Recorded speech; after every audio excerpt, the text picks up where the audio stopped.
Pour le moment, nous accueillons Jordan. Bonsoir Jordan. Bonsoir Olivier. Bonsoir. D'où nous appelez-vous Jordan et quel âge avez-vous? Alors, j'ai 37 ans Oui, et j'appelle du nord de la France. d'accord. 37 ans. De quoi voulez-vous me parler? Je voudrais vous parler des conséquences du viol chez l'homme Oui. et de ce que ça engendre. Et en fait, dans comment dire, dans la situation à laquelle ça vous met sur un plan psychique, psychologique et le côté un peu dévastateur, quoi. Alors, je veux bien vous croire, bien évidemment, hein, mon cher Jordan. Que vous est-il arrivé? À quel âge? Dans quelles circonstances? Au fait, j'avais 21 ans à l'époque. Et en fait, j'étais dans un établissement d'insertion dans la Somme et j'ai pas pu être pris pour une formation. Et donc, j'avais pas trop de solutions. J'avais une copine à l'époque et elle m'a hébergé un moment. Bon, ça s'est terminé parce qu'elle avait un idéal de vie qui ne m'intéressait pas tellement. Et j'avais renoué un peu avec ma mère parce qu'il y a toujours eu des hauts et des bas avec ma mère. Oui, Et un soir, au bout plusieurs semaines, ma mère elle m'a demandé de partir oui. et je suis parti. Et puis, au bout d'un certain temps, avec mes affaires, ma valise, tout ça, j'ai été abordé par une voiture avec deux personnes à l'intérieur Ah oui, d'accord. qui ont trouvé un peu bizarre que je sois là aussi tard dans la nuit. Et je leur ai dit que j'avais eu un problème de famille. Oui, Et ils ont été, on va dire, gentils au départ. Ils étaient gentils. oui. Quel âge, Et ils m'ont. quel âge avait-il? À Quel l'époque, profil c'était? À l'époque, moi, j'avais 21 ans, donc ils étaient beaucoup plus vieux que moi, ils devaient avoir au moins 10 ans de plus que moi. 10 ans de Mm. plus, donc une trentaine d'années. Ouais. À peu près, ouais. Ah là là. Mais ils parlaient dans une langue entre eux que je comprenais pas, et même aujourd'hui, je sais pas la déterminer. J'ai tellement été bouleversé par cette rencontre que je suis incapable de déterminer la langue. Ouais, mais je veux bien vous croire, mon pauvre. Mhm. Et alors après, ils m'ont proposé m'accompagner parce que j'avais 15 kilomètres à faire à pied. Oui, Et j'étais tellement déjà dans la détresse de me retrouver là aussi tard, quoi. Et puis je me voyais déjà faire la route à pied, j'avais pas forcément envie, quoi.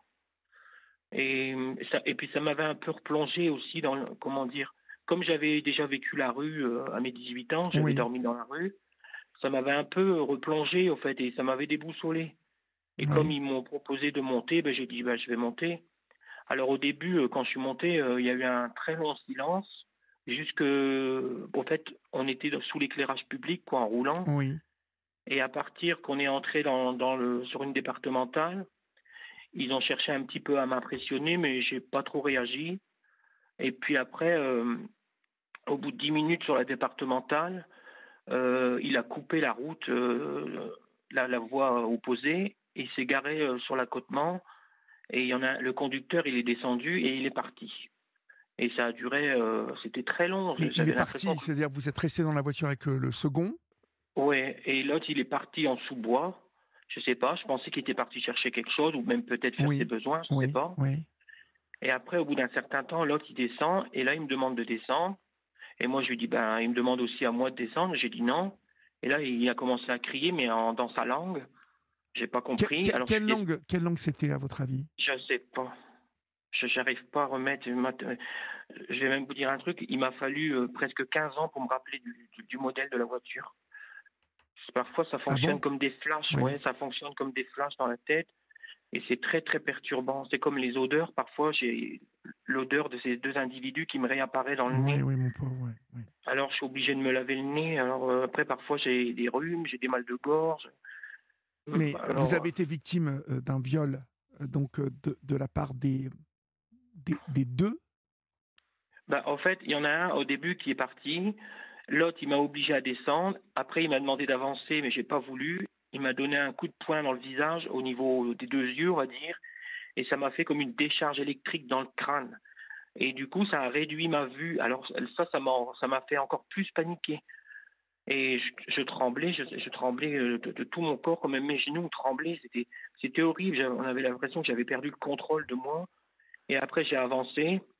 Et au fait, quand on a avancé, on a fait quoi, 100, 200 mètres. Et l'autre, il était appuyé sur la barrière. Et Oui. on le voyait par rapport à sa cigarette.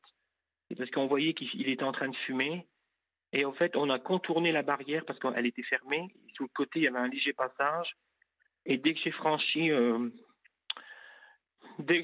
ce passage, Oui. ben, ça a été un carnage, quoi. Ça a été vraiment. Tout de suite, j'ai été frappé, traîné par terre.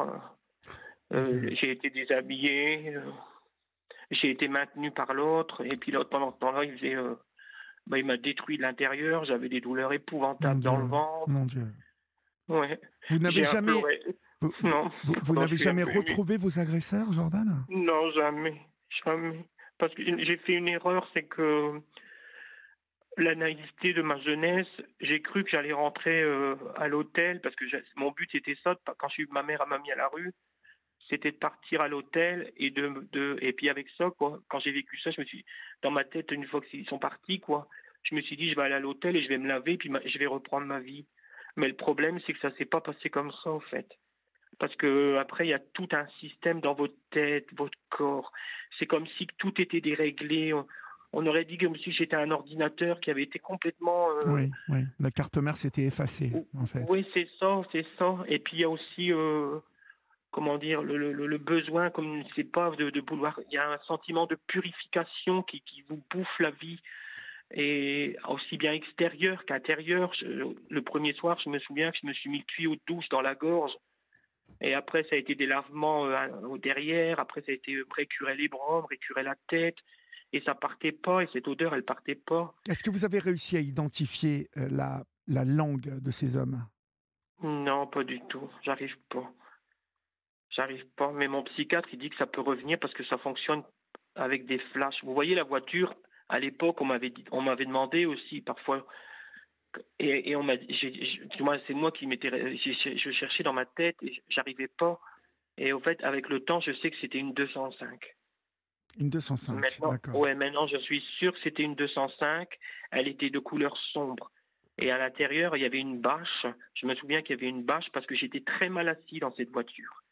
Et ils ont cherché à m'intimider parce que ils m'ont dit que j'étais assis sur des armes, mais j'en ai jamais vu la couleur en fait. Est-ce qu'ils ont fait ça un peu parce qu'ils ont vu que j'étais peut-être, je sais pas, fragile, ou je sais pas, ils ont voulu m'impressionner, je sais pas. Oui. Ben, ils ont voulu Mais vous impressionner, bien évidemment. ouais, Vous vous rendez compte que des hommes qui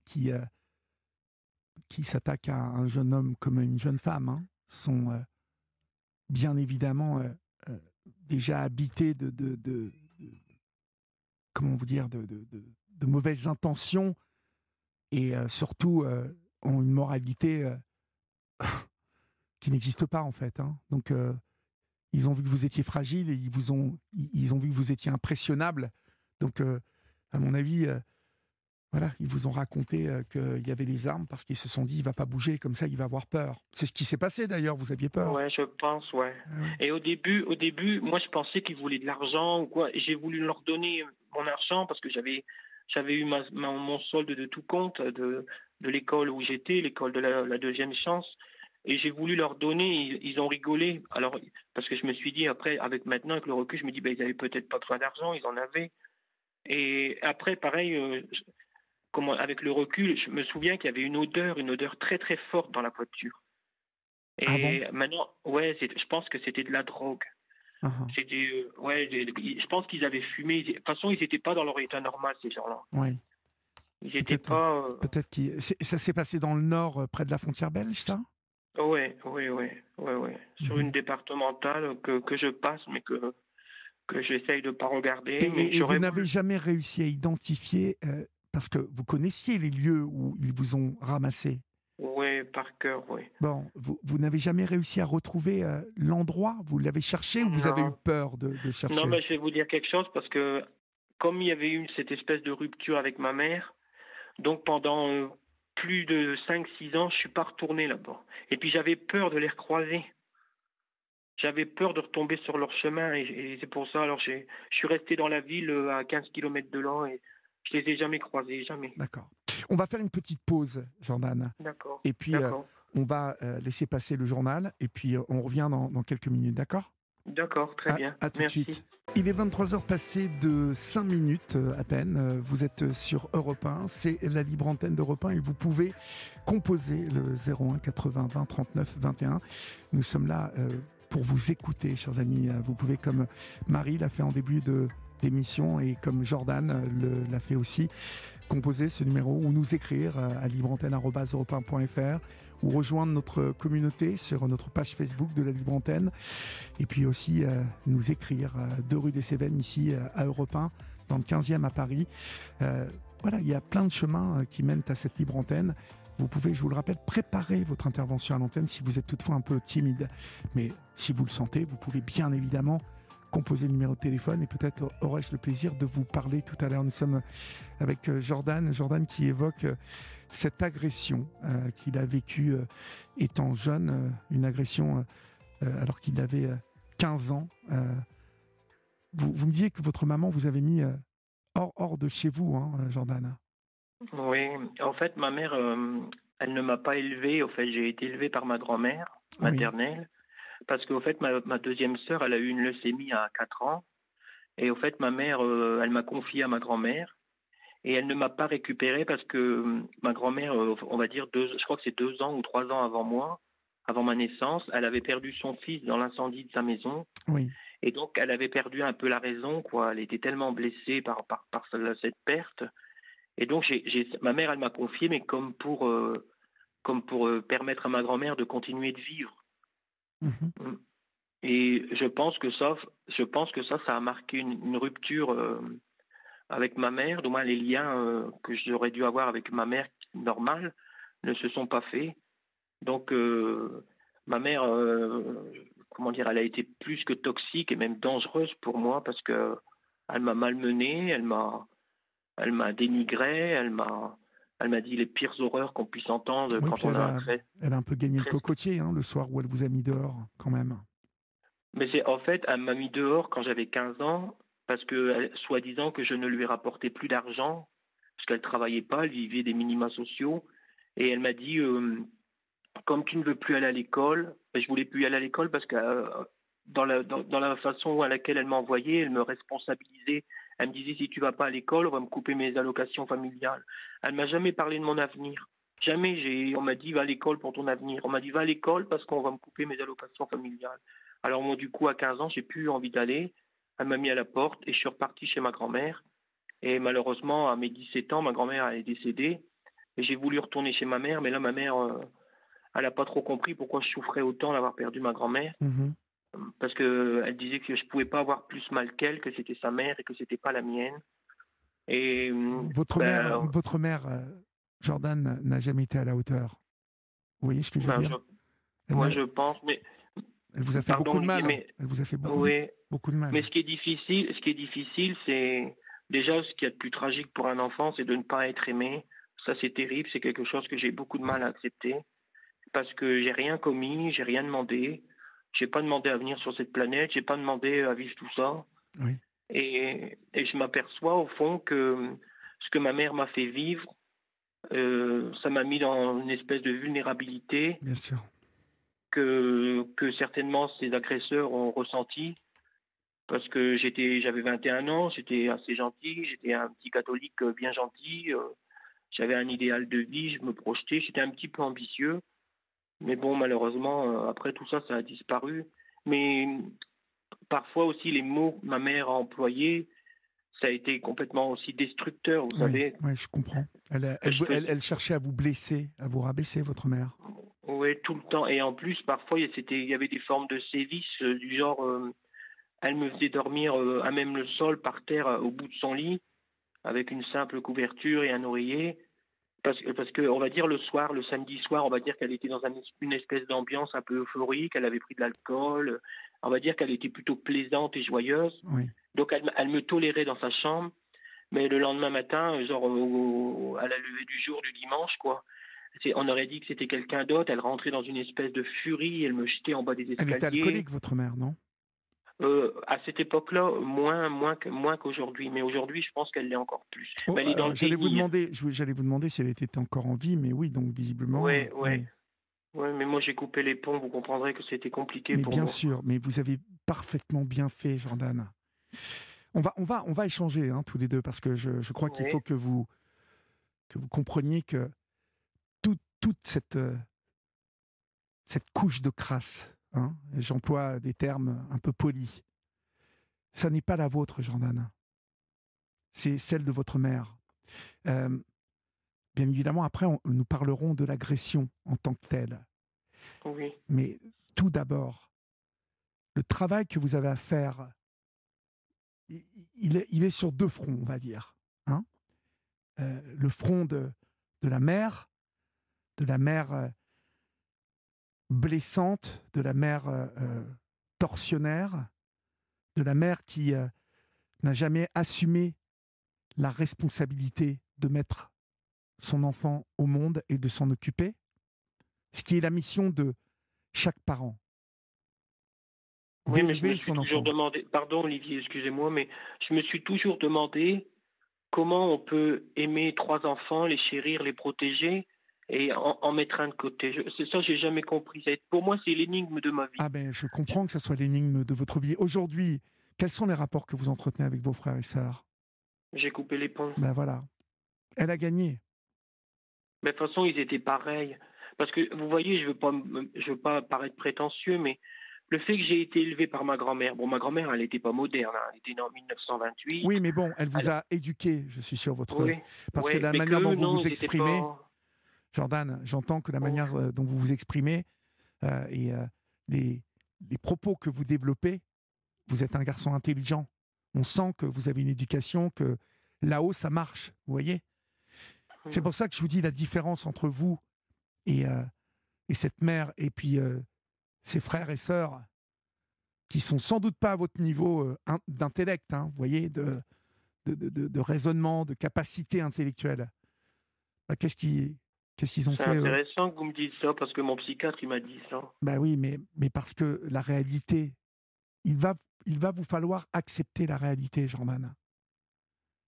Parce que l'accepter, ça va vous faire grandir, ça va vous soigner, et vous allez comprendre que rien dans tout ça ne vous appartient. Et, Oui, je sais. et vous pouvez même accéder au bonheur, Jordan. Si vous Mais arrivez à... j'y crois, je le connais pas, alors j'y crois pas. Non, mais vous ne le connaissez pas, mais pourtant il existe, Jordan. J'y crois pas. Que faites-vous dans la vie aujourd'hui?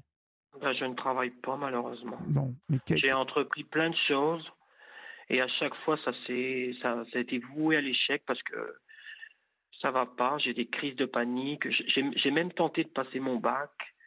Ça a été une catastrophe. J'ai toujours écrit parce que j'écris beaucoup. oui. J'ai écrit à des directeurs d'université. J'ai expliqué ma situation. Ils m'ont donné ma chance et ça, je suis très reconnaissant. Ouais, mais la République donne beaucoup de Mais chance. Hein. ça a jamais marché parce que je pense que le trauma était trop Oui, oui, important. oui, oui, oui. Je pense que, en fait, je me suis condamné, au fait. Mhm. Bah, Je me enfin, suis vous, condamné, vous oui. êtes condamné. On vous a un peu condamné quand même, non? On vous a Je aidé. sais Hein. pas. Bah si. Je sais pas. Bah, qui vous a fait du mal? C'est pas le Père Noël, c'est pas l'opération du Saint-Esprit. Oui, je sais bien, Bon, mais bah, ça, il va vous falloir l'intégrer, ça. Tout le non, monde je n'est sais. pas comme ces deux agresseurs ou comme votre mère ou comme vos frères et sœurs. Oui, mais vous savez, parfois, je vais vous dire quelque chose. J'aimerais enlever les phrases de ma mère, vous voyez, parce que ma mère m'a dit, elle me réduisait, elle me disait, elle m'appelait, comme j'étais grand et mince à l'époque, elle m'appelait botte d'os, elle me disait tuberculeux, comme j'étais aussi pâle, je faisais un peu d'anémie, elle m'appelait blanc-bec, et je comprenais pas pourquoi ma mère a cherché à me rabaisser, à me réduire comme ça. Mhm. Et ça, c'est des blessures que j'ai beaucoup de mal à accepter. Ouais, ouais. Pareil, j'allais chez elle, même il n'y a pas si longtemps, il y a 3 4 ans où j'allais encore, il y avait des photos de mes frères et sœurs sur les murs et moi, je n'étais pas dessus. J'étais pas dessus et quand elle partageait, elle avait fait un pêle-mêle sur Facebook. Ben, il y avait mes frères et sœurs, mes petits-neveux, tout. Ouais. Et puis, elle avait remplacé ma tête. Elle avait mis des acteurs français. Oh Elle là avait mis là. Alain Delon. Ah Elle ouais, avait mis Alain je peux Delon. pas le dire à l'antenne, mais je peux vous dire que je la baptiserai bien d'un nom d'oiseau ce soir. Mais bon, Mm, je ne peux pas. En tout cas, ça ne m'a pas échappé. mm. Alors c'est ça. Et puis au fond, parfois j'ai pardonné, on va dire entre guillemets. Parce que vous savez, en fait, comment dire, ma morale, elle était un peu mélangée aussi par rapport à la religion, parce que moi j'étais catholique, et puis on dit toujours qu'il faut honorer ses parents pour avoir la vie longue, c'est ça aussi qui m'a bloqué, Oui, parce que je me disais, et puis il y a aussi cette phrase de ma grand-mère, elle disait, quand je serai plus là, tu repartiras vers ta maman, qui est si gentille. oui. Oui, donc Elle disait ça. oui, ça devait vous faire mal. Euh, comment réagissait l'entourage, la famille, les proches de l'attitude de votre mère, et puis aussi sur ses publications sur Facebook? Personne ne lui a jamais rien dit? Non, bah non, non, c'est un peu banalisé, parce que la famille, elle est un peu pareille, hein. C'est une famille un peu, c'est très bizarre, Mais c'est ils une sont famille pas, grande. c'est pas une famille un peu d'abrutis, votre famille? Bah, si, puis je vais même vous dire un truc, ils sont un peu consanguins. Alors, Oui. vous voyez, quelquefois on dit les clichés du Nord. Je dis pas que tous les gens du Nord sont Non, non, consanguins, non, c'est pas, non. c'est pas vrai. Je reviens de Mais Lille moi, où j'étais ce week-end. malheureusement, Lille, euh, Lens, enfin le Nord. Il y a pas de clichés dans le Nord, pas plus que dans le Sud ou dans le Centre. C'est tout ça. On euh, sait que c'est pour. mais c'était une trop grande famille. Vous savez, ma grand-mère, elle a eu 12 enfants. Oui. Après, mes tantes, elles en ont eu 8. Ma mère, elle en a eu 4, l'autre 5, 6. Et c'était une famille, un conflit, à Vous jalousie. n'évoquez jamais votre père. Il est où le père dans Bah tout non, parce que ça? mon père, en fait, mon père, pareil, il a subi des choses de ma mère qui sont un peu différentes. Oui. Mais comment dire, quand j'étais adolescent, moi, en fait, je pense que j'ai été conditionné par ma mère. Et de toute façon, c'était mon seul moyen de survivre, hein, parce Oui. que mon père, Et vous avez rejeté votre père. ouais, j'ai rejeté mon père parce que moi, j'ai voulu prendre parfois la défense de ma mère, parce que mon père, il disait des choses pas terribles non plus. Mais c'était que verbal. Mon père, il frappait pas ma mère. Mais mon père, il me frappait par contre. Il me donnait des coups de poing à la tête. Une fois, il m'a poussé en bas des Ça, vous escaliers. avez été servi, vous, hein? Oh la vache. Ouais. Et du coup, ben moi, j'ai Ah mon jamais Dieu. vraiment cherché à avoir des liens avec mon père. Par contre, à mes 20 ans, du moins un peu avant mes 20 ans, il a su que j'étais dans une situation délicate. Il a voulu m'héberger. Oui. Et le soir de mes 20 ans, le soir même, il m'a mis à la porte.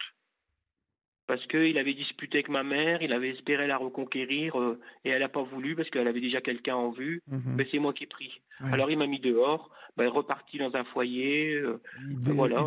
Il devait pas voler très haut non plus, celui-là, hein? Ben, ça s'est amélioré, il m'a demandé pardon il n'y a pas très longtemps. Bon, ça c'est déjà bien. Contrairement à... Ouais, mais j'ai accepté parce que, Bah oui, oui, oui. en fait, ouais, parce que je me suis dit à côté de ma mère, c'était light ce qu'il m'a fait. Oui, puis c'est louable. Vous savez, quand on Oui. demande pardon, ça demande un effort et vous avez eu raison d'accepter ce pardon. Surtout venant de lui, parce que connaissant sa personnalité, déjà c'est quelqu'un qui a été longtemps un peu mufle, et puis quelqu'un qui parle pas, qui dit pas ses sentiments. Alors franchement, je peux m'estimer heureux qu'il ait fait ce geste. Oui. Ouais. Bon, mais maintenant, moi, je voudrais qu'on parle d'aujourd'hui. Oui. Vous habitez où aujourd'hui d'ailleurs? Bah, Vous avez quand même un petit en appartement fait, ou quelque après, chose? je vais vous expliquer. En fait, après avoir vécu l'agression, en fait, je suis parti dans la ville et j'ai dormi dans un hôtel pendant plusieurs mois parce que j'avais mon solde de tout compte. Et après, le problème, c'est que bon, malheureusement, la somme à fond. Et en fait, j'ai téléphoné à un ancien voisin à ma grand-mère chez qui je travaillais quand j'étais adolescent, qui me faisait faire les peintures, tout ça Oui, pour gagner de oui, l'argent. oui. Et il a accepté de m'héberger, mais sa femme, elle n'a pas voulu de moi. Parce que elle avait peur, je sais pas, son mari, il avait peut-être des tendances un peu bizarres. Un C'était la peu. réputation qui... Ah Bah, bon? il y avait une réputation de pédophile. Et, et en fait, il a accepté de m'héberger dans son garage, en sous-sol. Et j'ai dormi là pendant à peu près 3 4 mois, comme ça, D'accord. dans ce garage. Et il ne vous a jamais Bah, rien fait? non, rien du tout. Rien du tout. Et pareil, un jour, il m'a remis dehors. Alors j'ai redormi dehors. Ça faisait que ça. Oui. Et après, sa femme, en 2008, elle est décédée. Donc, je me suis retrouvé avec lui et on s'est retrouvé un peu nez à nez. Lui, il avait dans sa détresse et moi aussi. Et puis, il a pris un appartement, tout ça. J'ai habité avec lui. Bon, le problème, c'est qu'il a rencontré des problèmes d'ordre financier. Oui. Et donc, c'était compliqué pour lui. Il avait du mal à gérer, surtout en vieillissant, il paniquait. Et il est tombé dans l'alcool. Alors là, j'ai été obligé de l'assister à peu près pendant 10 ans avec son alcoolisme. Pareil, il me tapait dessus, il cassait tout l'intérieur de la maison. Mais j'ai fini par l'aimer. Je me suis attaché à lui parce que je m'étais dit, en fin de compte, il n'y a que lui qui m'a accepté tel que j'étais parce que Bah j'avais oui, oui, changé oui, aussi. oui, oui. Mon comportement avait changé. J'étais quelqu'un devenu agressif, quelqu'un qui parlait pas. J'étais quelqu'un qui, parfois, je sais pas si mes humeurs changeaient, mais et il m'a toléré, on va dire. Et, et en fait, j'ai fait presque 20 ans avec. Et la deuxième année, on va dire la deuxième période de 10 ans, comme il était devenu très âgé, c'est moi qui s'est occupé de lui. Et il a eu un cancer et il est décédé l'année dernière. Et donc, je me suis retrouvé dans une situation aussi compliquée parce qu'il fallait rendre l'appartement. Et Il avait ben, des j'ai enfants décidé. Lui, il n'avait pas d'enfant du tout. et vous n'avez pas hérité? Il vous avait pas mis sur son Non, il était testament? ruiné. Il était ruiné. Il avait plus de 100 000 euros de dette. D'accord. Et il m'a juste laissé un petit capital d'essai qui était minime, hein, qui avait quasiment rien, parce que comme après il y avait eu le Covid, donc vous le savez, et les prix ont flambé, donc ce qu'il avait dit, j'ai dû payer 2 fois la somme. J'ai dû payer, ça a augmenté de 50% de ce qu'il m'avait dit. Donc il m'a quasiment rien resté, quoi. J'ai eu de quoi déménager, c'est tout. Et alors après, j'ai décidé de faire une colocation, parce que j'ai pensé que vivre tout seul, j'aurais mis fin à mes jours, quoi. C'était pas possible pour moi. Oui. Alors là, je suis en colocation depuis 1 an. Moi, je suis pas dérangé parce qu'il n'y a jamais personne, tout le monde travaille. Et puis, ben, le problème, c'est que entre-temps, je sais pas si j'aurai le temps de vous dire tout ce que j'ai à dire, mais en 2017, j'allais entre guillemets un peu mieux et je me suis réfugié un peu dans la foi. Parce que j'avais un peu abandonné, parce que je m'étais dit que ce que j'avais vécu, franchement, Dieu avait vraiment exagéré, quoi. Et il m'était pas venu au secours, quoi, parce que je l'ai imploré plusieurs fois pendant le viol. Et il n'a rien fait, quoi. Il m'a laissé pour mort. Et de ce fait, en 2017, je suis retourné à l'église, j'ai repratiqué, mais même, je vous dirais même plus important qu'à l'époque. Et j'ai fait la rencontre d'un prêtre, je me suis confié à lui, et tout de suite, on a eu une espèce d'amitié, et puis il employait des mots, il m'a mis en confiance, tout se passait bien. Il m'a donné un travail, je travaillais, j'ai gagné ma vie, mais vraiment merveilleusement bien, j'étais content, les gens commençaient à me reconnaître, et puis il m'invitait chez lui, j'avais vraiment une relation privilégiée. Et puis un soir, en me disant au revoir dans le couloir du presbytère, il m'a fait une accolade et un peu à l'américaine, puisque moi, ce qui me mettait un peu mal à l'aise parce que j'ai pas l'habitude.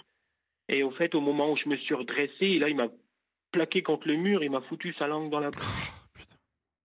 Et en fait, là, tout de suite, en moi, c'est comme si que ça avait ravivé la flamme, quoi. Oui. Mais par contre, c'était puissance 1000, hein. C'était encore pire. Et il a vu qu'il m'avait blessé, il m'a dit de oublier. Il m'a dit qu'il était mon pasteur. Déjà, c'est un mot qu'il n'employait pas. Je pense qu'il était aussi perturbé. Et j'étais à peine arrivé au bout de la rue. Il m'a envoyé un texto. Il m'a dit qu'il était désolé et que voilà.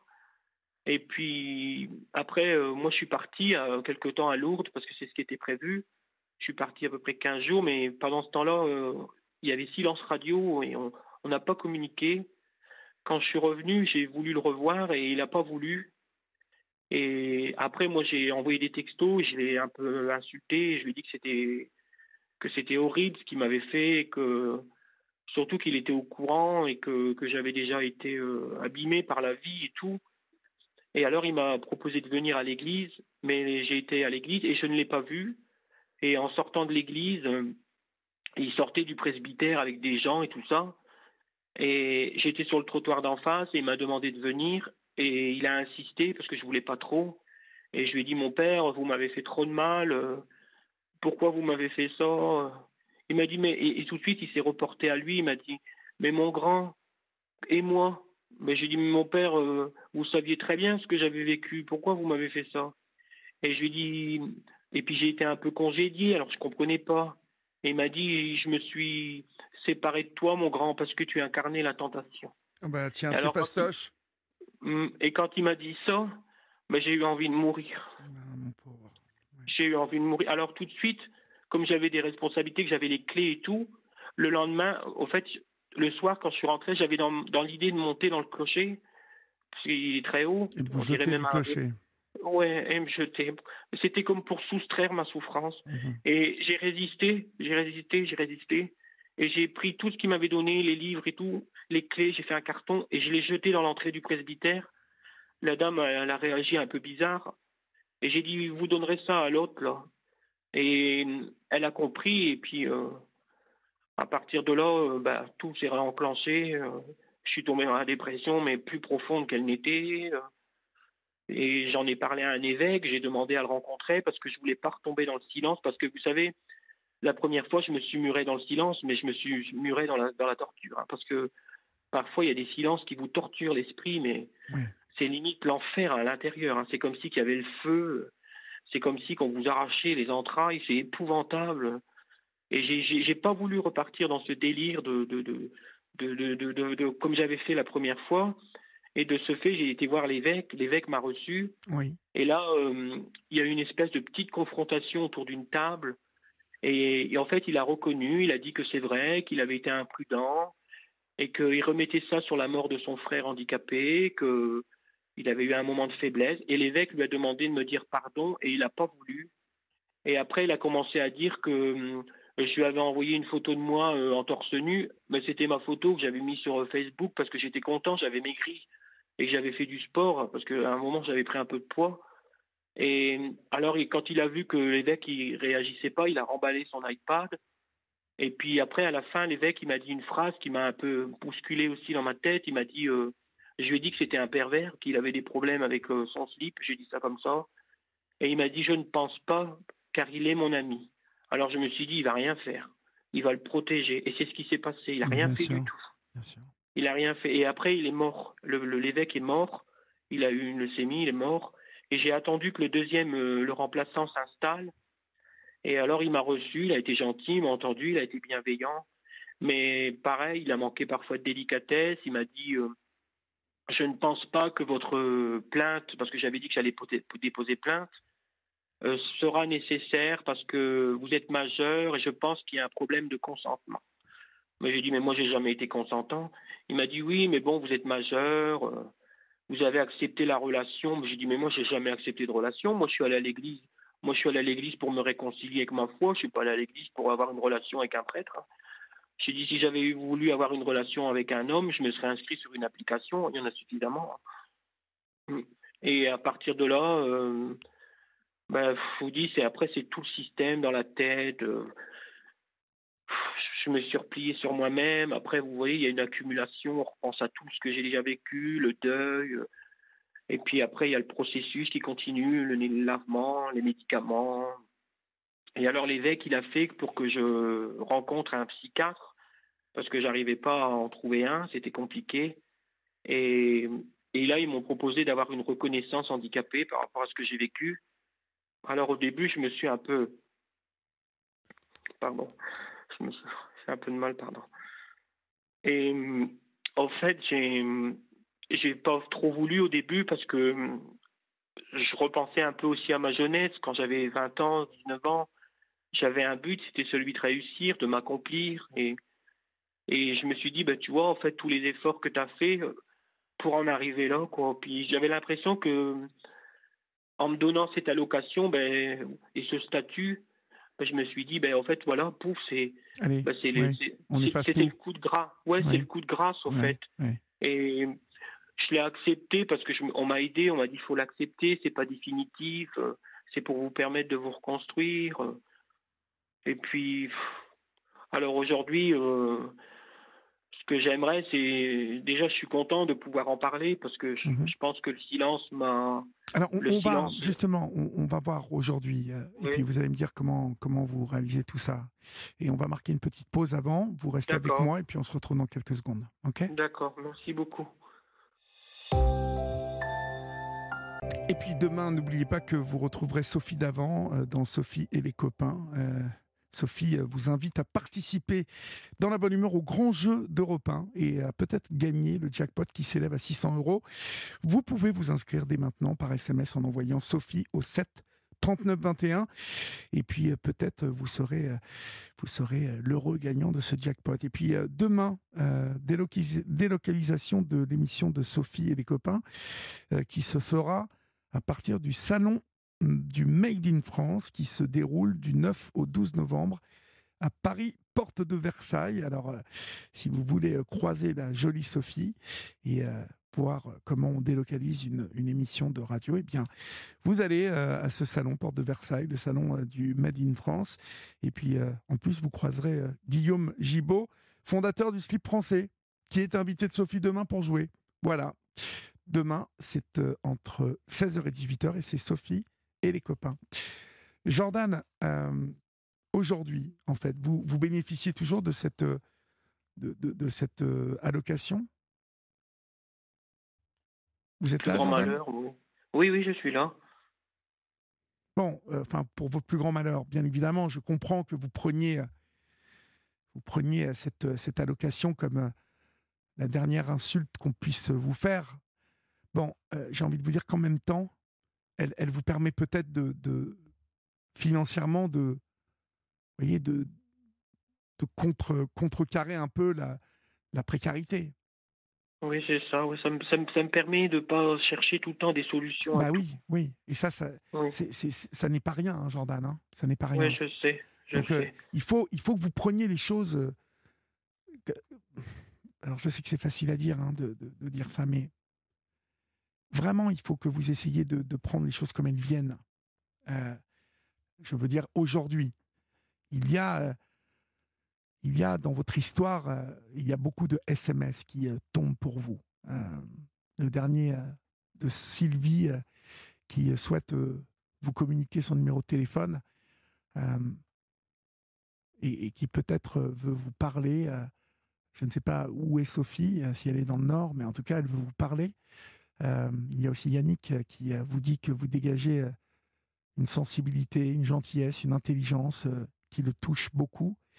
Aujourd'hui, il faut que vous vous concentriez sur les gens qui sont prêts à vous ouvrir les bras, à vous accueillir, à vous filer un petit coup de main. Mais On va passer. pardon, Olivier. Oui, Oui, mais j'entends ce que vous me dites et vous n'êtes pas le premier à me le dire. Mais le problème, c'est, vous savez, mon plus gros problème aujourd'hui, bon, il y a d'ordre psychologique, mais il y a aussi d'ordre physique parce que depuis que j'ai vécu ce truc et même avec le prêtre et tout ça, c'est que votre corps, il ne fonctionne plus comme avant. En fait, on dit parfois, vous voyez, parfois j'ai des périodes où on va dire que je suis dans l'ensemble, je suis correct. On va dire que je peux entreprendre des choses. Mais il y a des périodes où je ne peux pas parce que mon corps, il veut pas. Ma tête a envie, mais mon corps ne suit pas. Alors je suis obligé de rester couché. Alors souvent, je dis à mon psychiatre, je suis en mode larve. Je suis devenu comme une espèce de larve. Je suis allongé, je suis là et j'attends que ça passe. Et j'en ai le meilleur exemple, c'est ce matin. Ce matin, je me suis levé, je suis entré dans la salle de bain et il y a quelque chose qui est passé dans ma tête qui m'a dit de me pendre. Et ça, tout ça, il faut le contrôler. Et parfois, j'y arrive et parfois, j'y arrive pas. Et c'est tout ça qui me dérange aujourd'hui. Et c'était le message aussi que je voulais passer. Ce que je voulais passer, c'est à travers les gestes, les mots que les gens puissent dire à leurs proches, à des amis, à des connaissances, que ça a un impact sur les gens, oui. que c'est destructeur parfois. Parfois, ça fait plus mal que de recevoir un coup de couteau, j'en suis certain. J'en suis certain que les mots, parfois, c'est ravageur, les mots. Et on le voit bien aujourd'hui dans l'actualité, comme le harcèlement scolaire, un jeune qui se suicide juste pour des mots qui pourraient paraître anodins pour certaines personnes. Mais il y a des mots qui sont dangereux, il y a des mots qui font mal, il y a des mots qui vous murent dans le silence, il y a des mots qui détruisent votre corps. C'est ça aujourd'hui que je voudrais que les gens ils entendent. Je comprends parfaitement et j'adhère à ce que vous dites. Et moi, j'ai envie que vous vous tourniez vers le futur. Vous avez 37 ans. Mais ça, c'est impossible, Olivier, parce que je vais vous Pourquoi dire c'est impossible? parce que déjà, j'ai perdu l'envie de vivre, j'ai perdu l'envie d'entreprendre. Je vis l'instant, je ne vise pas la minute qui arrive, je vise que là maintenant. Et c'est pas possible, j'arrive pas, j'ai tout essayé, je n'arrive pas. Vous Comment je vivez pourrais vous dire? toujours en colocation aujourd'hui? Oui, oui, oui. En plus, j'ai de la chance, mon coloc, il est psychologue. Ah bon, il est sympa? Oui, il est très gentil. Ouais, il est gentil, il est bienveillant, il me téléphone dans la journée pour savoir si je vais bien. Bon, mais Il est très gentil. vous voyez, il y a quand même des choses positives dans votre vie aujourd'hui. Oui, oui, je nie pas et je vais même vous dire quelque chose. Dans mon malheur, parfois, j'ai eu beaucoup de chance. Ah, j'ai eu beaucoup de chance sur certains plans. Mais le problème, c'est que je pense que l'impact psychique, d'ailleurs, mon psychiatre le dit, le diagnostic, quand il a fait le certificat pour la justice, c'était marqué post-traumatique sévère et troubles de comportement et tout un truc comme ça. Et c'est là que je me suis rendu compte. Et par contre, il a aussi marqué, et ça qui, j'espère que la justice va l'entendre, que j'étais bien en état de vulnérabilité quand j'ai été abusé par le prêtre. Parce que ça aussi, j'avais du mal à l'accepter, l'idée d'être faible, de ne pas avoir su me protéger. Et ça aussi, c'était dur. C'est comme le mot victime. J'ai eu beaucoup de mal à assimiler dans ma tête le mot victime, parce que pour ma génération, quand j'allais à l'école en début d'année 2000, un copain qui nous charriait, ils étaient une victime. Donc tout de suite, et j'ai du mal, j'en suis resté un peu là, quoi. Il faut l'accepter, ce statut, et c'est très compliqué. Je C'est quelque chose comprends, que je comprends, je comprends. j'ai du mal à avaler parce que c'était pas mon but. Mon but, c'était d'entreprendre, d'avoir une vie, de réussir, même par la galère. Je C'est m'étais pas dit, fini ça, c'est pas fini. hum, C'est mais pas fini. c'est compliqué, malheureusement. Oui, c'est compliqué, mais ça n'est pas terminé, ça n'est pas fini. Moi, je vous le dis, il y a, euh, J'espère. il y a des épreuves. Si vous écoutez cette libre antenne, vous êtes nombreuses et nombreux à appeler, à évoquer des épreuves difficiles de la vie. Mais ce que je peux vous dire, au bout de 15 années où je recueille la parole essentiellement hein, des personnes qui ont traversé des épreuves, vous savez que j'en ai traversé aussi, les épreuves nous rendent plus forts, elles nous enseignent des choses. Et ça n'est jamais terminé. Et surtout, ce que je voulais vous dire, c'est que nous avons tous en nous, mais tous, une capacité à vivre, une capacité à survivre, une capacité à se sortir de l'ornière, même si on ne voit pas que l'ornière est un gouffre et qu'on ne voit pas le haut du gouffre. Je vous le promets, Jordan. Vous pouvez ce soir me dire que vous n'avez aucun espoir, mais moi je sais que vous en avez quand même en vous, mais que vous ne le savez pas encore. Je sais pas, ouais. Il y a dans chacun des humains que nous sommes, parce que nous sommes de merveilleuses machines, une capacité à se sortir du pire. Après, Hum, ça dépend de notre capacité au moment X de saisir les mains qui se tendent, de, de donner un sens et de voir le sens que ces mains qui se tendent ont. Je ne veux pas croire qu'avec ce que vous me dites ce soir et le jeune homme qu'on découvre ce soir, et d'ailleurs, il y a déjà hein, dans votre entourage proche ce psy-colloque qui montre combien il fait attention à vous, combien il prend des nouvelles, il y a obligatoirement des gens qui vont vous les tendre, ces mains. Et petit à petit, il est fort possible que si vous l'acceptez, Jordan, si vous acceptez les mains tendues, que vous vous en sortiez. Mais j'ai jamais refusé le soin. Ça, c'est important. J'ai jamais refusé le soin, les traitements, tout ça. J'ai jamais refusé Vous parce auriez envie que de faire quoi aujourd'hui de votre vie? Si je vous disais là, euh, voilà, à quoi vous avez, à quoi vous aspirez? Qu'est-ce qui vous ferait plaisir demain de réaliser, de faire? Vous voyez, un truc réalisable, hein, pas un génie qui sort d'une bouteille et bonjour, non, non, non, je voudrais 100 millions d'euros d'un seul coup. non, non, c'est pas trop. Déjà, d'ailleurs, l'argent, je vais vous dire quelque chose parce que pendant longtemps, j'ai cru que l'argent, ça pouvait sauver les choses mais pas du tout. Parce que vous avez beau gagner à l'euro million, si vous êtes pourri à l'intérieur, vous restez pourri. Exactement. Ouais. Et ça, je l'ai compris malheureusement trop tard. J'ai cru que l'argent allait me sauver. Mais trop Mais tard, il n'est jamais trop tard. Et puis, je vous l'ai dit tout à l'heure, on a tous fait des erreurs. Vous savez, rien n'est définitif. C'est vraiment ce que je ouais, veux je que sais vous bien. compreniez, quoi. C'est qu'à 37 ans, les choses peuvent se débloquer. Elles peuvent vraiment devenir. La vie peut devenir quelque chose de formidable. Mais c'est simplement à vous d'essayer d'impulser ces choses-là.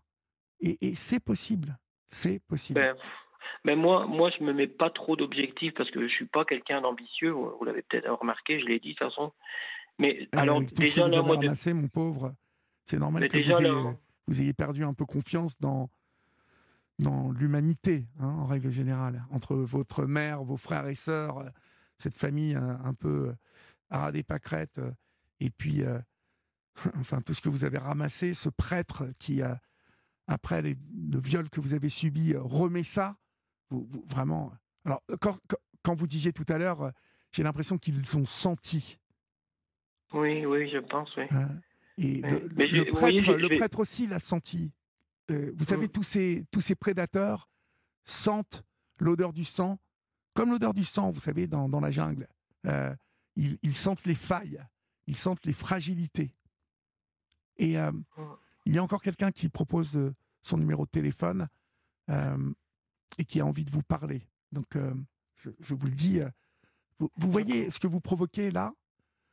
Ça peut être comme ça régulièrement. Régulièrement. C'est en ça Mais que je vous demande de croire ce soir. Mais vous n'avez pas répondu à ma question. Qu'est-ce que vous voudriez? aujourd'hui, parce que j'en parle aussi avec mon psychiatre beaucoup, aujourd'hui, là, déjà, ce qui est important, c'est d'en savoir en parler en public. Ça, c'est quelque chose qu'aujourd'hui, j'arrive, même si parfois il y a des pleurs, même si parfois. Mais ça, pour moi, c'est déjà quelque chose de très libérateur. Parce que à travers le fait qu'on puisse m'écouter, c'est aussi entendre que j'existe. Parce que, en fin de compte, j'ai le sentiment que je n'ai pas Oui, existé. je comprends. Et ça, c'est important Que pour vous avez été moi. nié. Oui, c'est ça. Et parce que je vais même vous dire quelque chose, avant l'agression du prêtre, parfois à l'église, c'est l'endroit, c'est incroyable ce que je vais vous dire, mais c'est l'endroit où j'ai vécu les moments de solitude les plus douloureux. Oui, Parce il y avait des tant de gens autour de moi et il y avait personne qui me voyait. Et parfois, il m'arrivait même de pleurer et personne ne me calculait. Tout le monde était dans cette espèce dans leur monde, je sais pas, parce que vous savez, il y a des gens, ils vont à l'église, parfois c'est un peu pour rencontrer telle personne, pour discuter, vous voyez. oui. Et, et ces moments-là, ils ont été terribles pour moi, terribles. Alors aujourd'hui, moi, ce que j'aimerais, c'est porter ma parole pour, entre guillemets, sensibiliser les gens et sensibiliser aussi les parents parce que parfois, ils ont tendance à donner un peu plus de confiance, de liberté à un jeune garçon plutôt qu'à une fille parce que on sait que malheureusement, les filles, elles sont beaucoup plus accostées. Mais il ne faut pas oublier qu'il y a des garçons aussi parfois qui se font agresser.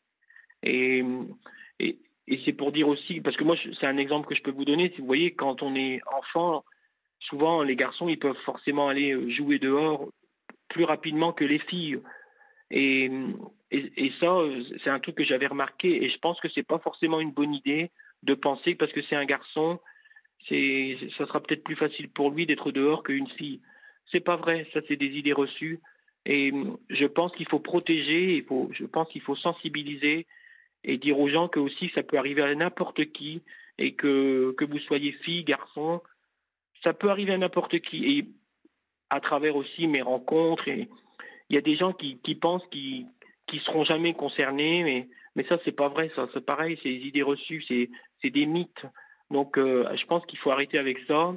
Ce qu'il faut, c'est parler, sensibiliser, protéger et rappeler aux gens aux parents et aux familles qu'il y a des prédateurs, qu'il y a des gens dangereux, et même dans des endroits où qu'on n'imaginerait pas, comme à l'église.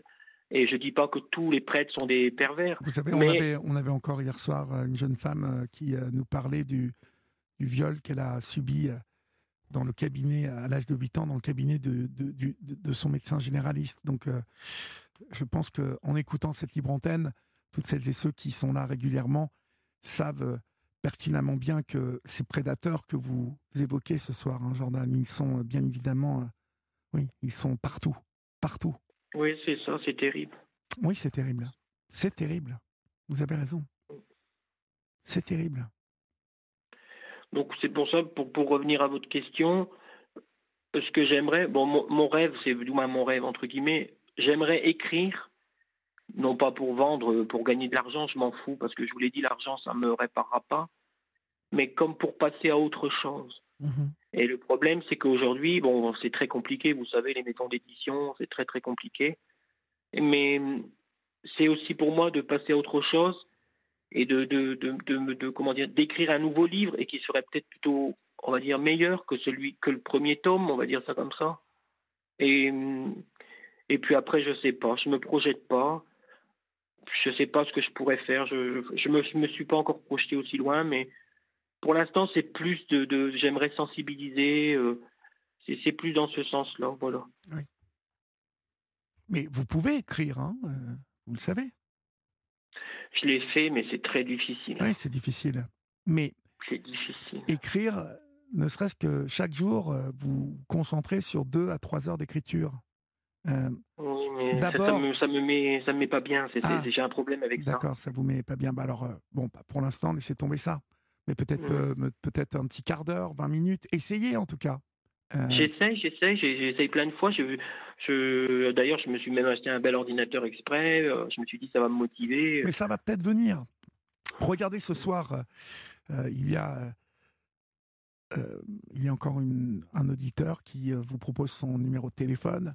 Euh, Vous serez peut-être capable d'écrire à un moment où la lumière va revenir dans votre vie. Vous voyez, ça passe parfois, encore je vous le dis, par des mains tendues, par des rencontres, par le fait que d'un seul coup, on reprend légèrement confiance en l'être humain.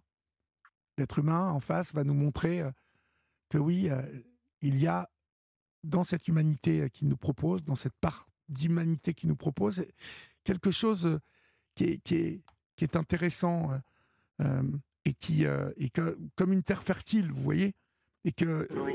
il peut pousser des choses sur cette Oui, mais terre. faire confiance, c'est compliqué pour moi. Vous voyez, ne serait-ce qu'un truc tout bête, j'ai rendez-vous avec mon banquier, je lui demande de laisser la porte ouverte, quoi. Tout ça, c'est tout des trucs que j'aimerais plus faire, mais je suis obligé. Mhm. Oui, je comprends. Et c'est tout ça, au fait. Et au fait, le sentiment que j'ai tous les jours, c'est que j'ai le sentiment que j'ai perdu mon corps, au fait. Mhm. Que mon corps, il est plus là, que mon corps, il a été pris par quelqu'un. Et c'est compliqué, je vous assure que dans ma tête, parfois c'est le bordel. J'aimerais ranger, surtout que moi je suis perfectionniste. Alors j'aimerais bien ranger dans des petits tiroirs bien propres, mais le problème c'est que ça marche pas comme ça, au fait. Et parfois, il y a des choses complètement, vous voyez, vous vous promenez dans la rue, vous passez à côté de quelqu'un, il a l'odeur du prêtre. Ben voilà, ça me ramène à Ouais, ça, ouais, et ouais. puis c'est Non, mais traumatique en fin de vous êtes, compte. oui, vous êtes traumatisé. Oui, Ah oui. j'ai peur de faire confiance. Quand quelqu'un me serre la main, vous voyez, un truc tout bête, dans ma tête, je me dis, oh là là, c'est comme si j'ai une contaminée, quoi. Et je m'en veux d'être comme ça, je m'en veux il y a aussi la culpabilité, j'ai honte de moi, il y a tout le temps cette culpabilité, parce que je me dis, en fin de compte, par rapport au viol aussi, je suis monté de mon plein gré, on m'a pas forcé. Ah, je me dis, t'es monté, ben, t'as cherché la facilité, t'as pas voulu marcher, ben, t'en as payé, t'as payé le prix. Dans ma tête, c'est ce que je me dis souvent. Mhm. Et c'est tout ça qui me. Mais Et en fait, est-ce qu'aujourd'hui, vous arrivez à travailler pour remonter? Est-ce que vous avez non, j'arrive. l'impression... Non, vous n'y arrivez pas. Non, j'arrive pas. Non, parce que je pense que ça, je l'ai déjà dit aussi à mon psychiatre, c'est que je pense que je suis plus fait pour la mort que pour la vie. Ouais, c'est ça, vous vous sentez condamné. Ouais, en fait, je pense que ma vie, quand je serai décédé, quoi, elle sera meilleure que ma vie terrestre. Je pense que ma vie terrestre, je me dis qu'il fallait peut-être passer par là pour avoir une vie meilleure dans l'au-delà. Mhm. Mais J'aimerais vous donner un peu plus d'espoir ce soir, Jordan, parce que la vie et la lumière, elles sont là, elles ne sont pas loin de vous. Mais tant que vous, vous n'êtes pas apte à la voir, cette lumière, rien n'est possible. Alors qu'elle est là, ben, aussi, en fait, elle est à côté. pardon Olivier, je m'excuse, je vous interromps, mais en fait, moi, je vous ai dit, je l'ai déjà dit, mais ma tête a ma tête a envie de plein de choses. Ma tête, elle a envie d'entreprendre, elle a envie d'aller loin, elle a envie de faire des choses. J'ai même pensé genre aller sensibiliser dans les écoles, de faire plein de choses, d'écrire, même de témoigner dans des émissions à la télé, de faire plein de choses. Mais le problème, c'est que je suis dépendant de ce corps souillé, ce corps sale, ce corps déréglé, ce corps meurtri. Et c'est ça qui va pas. C'est comme si ma tête a été dissociée de mon corps, ça va pas. Je voudrais que tout se remette en place et comment dire, que tout fonctionne, comment vous dire ça, en un seul morceau. Que là, je n'arrive pas, je n'arrive pas. Oui. C'est ça. Et pourtant, j'essaye, hein, je vous jure, j'essaye. Hein. J'accepte les traitements, j'accepte le psychiatre. Quand le traitement il va pas, j'accepte. Et le seul problème que j'ai aujourd'hui aussi, et qui est apparu depuis l'histoire du prêtre, c'est que les traitements, bon, j'ai toujours été dépressif hein, depuis le viol, mais j'avais jamais pensé au suicide. Et c'est depuis la prise de traitement d'un certain médicament que j'ai arrêté, mais maintenant j'en ai un nouveau. Et c'est depuis ce moment-là, c'est à partir de là que mon rapport à la mort s'est accentué et au Oui. suicide. Oui. Et ça aussi, parce que je vais prendre des médicaments pour aller mieux, et puis j'ai envie de me suicider. Mais au fond, parfois, parce que je parle à des gens, parfois on me dit quelqu'un qui se suicide, c'est lâche, c'est pas courageux, parce qu'il abandonne ses proches. Mais ça marche pas comme ça. Hein. Le suicide, ça se passe pas comme ça. Hein. En fait, le suicide, c'est pas partir juste pour dire je pars. Hein. Vouloir se suicider, c'est se soustraire à une souffrance. C'est qu'on a envie que ça s'arrête, c'est tout. Et parfois, moi, j'étais parfois dans des journées, on va dire, ordinaires, et je suis dans mon canapé, et puis d'un coup, il y a quelque chose qui passe dans votre tête et qui vous dit jette-toi par la fenêtre. Comme ce matin, j'étais dans ma douche, il y a quelque chose qui me disait de m'accrocher à ma barre de douche, à mon cou. Hein. Et ça, c'est des choses que j'ai pas envie, que je contrôle, que j'essaye de contrôler. Mais je suis dans des états épouvantables. Je tremble, je pleure, j'ai des crises d'angoisse. Mais je lutte. Mais ce que je redoute le plus, c'est de passer à l'acte, parce qu'au fond, j'ai pas envie de mourir. J'ai pas envie. Mais le problème, c'est que c'est dans la tête. Je sais pas pourquoi. Je l'explique pas. Je l'explique pas. C'est comme, vous voyez, parfois j'ai des idées bizarres. J'ai comme, je sais pas, j'ai les dit aussi à mon psychiatre, j'ai envie de retourner sur les lieux pour je sais pas, c'est bizarre. À un moment, j'avais même pensé retourner sur les lieux du viol et comme pour aller mourir là-bas, au fait. Et tout ça, c'est toutes ces idées-là qui me dérangent. Et c'est pour ça que j'ai du mal à entreprendre, parce que pour entreprendre la vie, il faut pas mettre la mort avant. C'est la vie et la mort après. Et moi, c'est le contraire. Moi, je mets la mort et après, je vois la vie. Mais non, ça marche pas comme ça. Hein. Et c'est tout ça. C'est complexe. Hein. Je sais que tout le monde ne comprendra pas. Je sais que. Mais en fait, je suis impuissant et je pense que c'est le sentiment que tout être humain peut avoir. C'est l'impuissance. De toute façon, je suis impuissant. Je peux rien faire. Je peux que subir, essayer de contrôler quand je peux contrôler.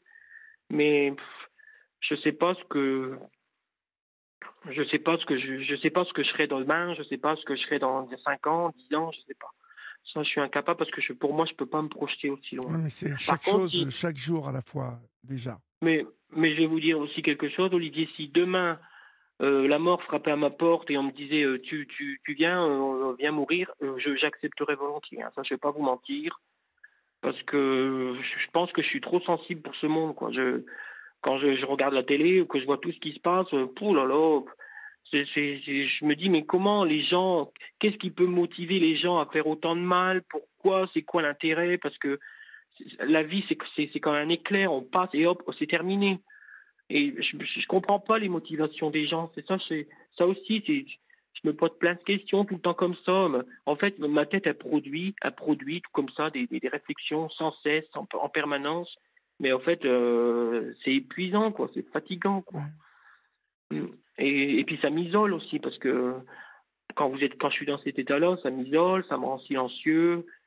Et puis ça, en fait, et ça produit de la violence aussi en moi. Mhm. Il y La a de la violence violence. contre vous? Oui, oui, je me fais violence et puis j'arrive pas à en vouloir à qui que ce soit. Je pense que ça aussi c'est mon côté catho, pardon, mais j'arrive pas à en vouloir à qui que ce soit. Je sais pas. Je pense que si je devais condamner quelqu'un, on m'a dit tu peux condamner tes agresseurs, mais je peux pas. Je n'arrive pas. Je n'arrive pas parce que je me dis que c'est pas à moi condamner, c'est pas mon rôle. Moi, c'est pas. Et puis j'ai pas envie de porter ça. J'ai pas envie de me dire de vivre comme ça avec cette rancœur en moi sur ma poitrine. J'ai pas envie. J'ai pas envie. Moi, ce que j'ai envie, en fin de compte, c'est de me sentir libre, de me sentir en paix avec moi-même et et d'entreprendre, de faire des choses de m'accomplir. Voilà, c'est ça. Oui. J'ai pas forcément envie. Ça m'intéresse pas. C'est comme la vengeance. Bien sûr, on y pense, hein, bien sûr. Plusieurs fois, j'ai pensé aller voir le prêtre, lui en foutre une bonne là où il faut. Mais je me dis, en fin de compte, ça va retomber sur toi. Les rôles vont s'inverser. Et je me raisonne, mais bon, jusqu'à quand? C'est ça la question. Je me dis, jusqu'à quand tu vas pouvoir supporter? Jusqu'à quand tu vas pouvoir aller jusque là où tu es allé? Parce que le viol, ça fait 16 ans. Le prêtre, c'était en 2017. La justice, elle n'est pas passée. Passera-t-elle ou ne passera-t-elle pas? Tout ça, c'est compliqué. Oui. Dans la tête, c'est comme si j'avais un étau et qu'il se serre de plus en plus. Et puis la justice, je vous avouerai aussi, la police, tout ça, quand j'ai été reçu, c'est catastrophique. Je pense qu'il y a aussi un travail à faire encore.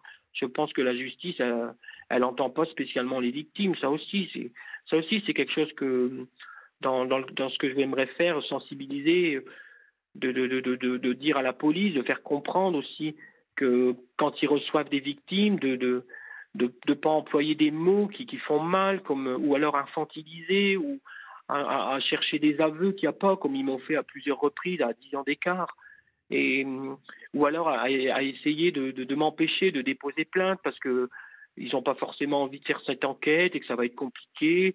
Alors on me fait comprendre que ça sert à rien et qu'il faut plus écrire au procureur, qu'il faut plus écrire à la justice. Mais malheureusement, moi je le fais. Alors là, j'ai encore relancé. Donc c'est plus fort que moi. Je ne sais pas pourquoi. Ça aussi, c'est pareil, je ne l'explique pas. C'est comme si j'avais un besoin de réponse. Mais bon, voilà. Alors pour revenir à votre question, ce que je ferai demain, je ne sais pas. Être vivant, ce sera déjà bien. En tout cas, moi, ce soir, je lance un appel. Dans quel coin êtes-vous du Nord? Mais dans le Nord, je suis à peu près en TER, je suis à 45 minutes de Lille. D'accord.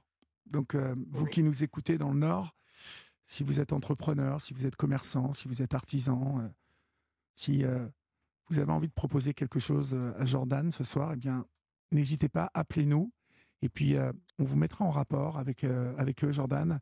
Ça peut passer aussi par là, par une petite mission de début, par quelque chose qui ressemble. Mais voilà. j'aimerais, Olivier, mais vous voyez, dans ma tête, pour moi, c'est... Parce que déjà, il y a un problème, c'est que je vais être à la rencontre d'hommes.